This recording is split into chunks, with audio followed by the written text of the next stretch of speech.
ఈరోజు చికెన్ దమ్ బిర్యానీ ఎలా ప్రిపేర్ చేసుకోవాలో తెలుసుకుందాం. ముందుగా చికెన్ని తీసుకొని వాష్ చేసుకోవాలి. అందులోకి తగినంత ఉప్పు, 1 స్పూన్ పసుపు, అలాగే 1 స్పూన్ అల్లం వెల్లుల్లి పేస్ట్, 2 స్పూన్స్ కారం,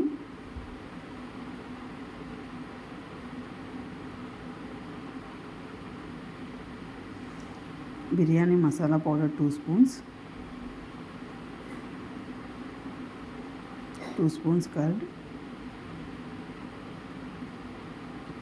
1 స్పూన్ ఆయిల్, 1 స్పూన్ ధనియా పౌడర్, 1 లెమన్ జ్యూస్, కొద్దిగా పుదీనా, కొత్తిమీర వేసుకొని చికెన్ మిశ్రమాన్ని బాగా కలుపుకోవాలి. పీసెస్కి మసాలా మొత్తం పట్టేలాగా కలుపుకొని 1 అవర్ దీనిని నానబెట్టుకోవాలి. చికెన్ బాగా నానాలి. ఇప్పుడు మనం ఒక బౌల్ తీసుకొని 1.5 గ్లాస్ బాస్మతి రైస్ వేసి బాగా వాష్ చేసుకొని 1 అవర్ నానబెట్టుకోవాలి.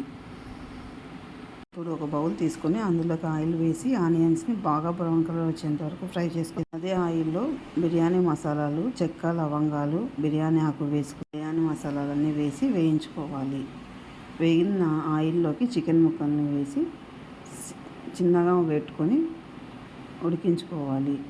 ఇప్పుడు ఇంకొక స్టవ్ మీద బౌల్లో వాటర్ పెట్టుకొని వాటరు, జీలకర్ర, చెక్క, లవంగాలు, కొత్తిమీర, పుదీనా వేసి 1 స్పూన్ ఆయిల్, తగినంత ఉప్పు వేసి వాటర్ బాగా బాయిల్ అయిన తర్వాత నానబెట్టుకున్న బాస్మతి రైస్ని వేసి 70% రైస్ని కుక్ చేసుకోవాలి.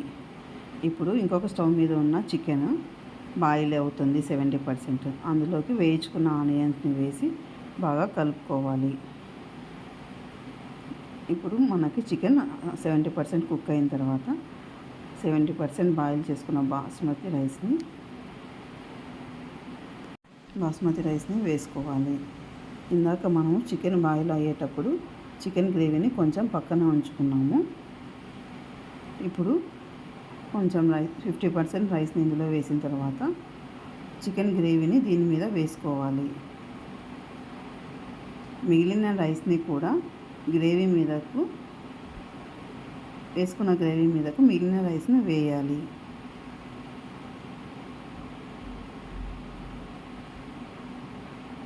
రైస్ అంతటిని వేసిన తర్వాత మనము ఇప్పుడు ఫ్రై చేసుకున్న బ్రౌన్ ఆనియన్స్ని, సాఫ్రాన్ వాటర్ని, 1 స్పూన్ నెయ్యి,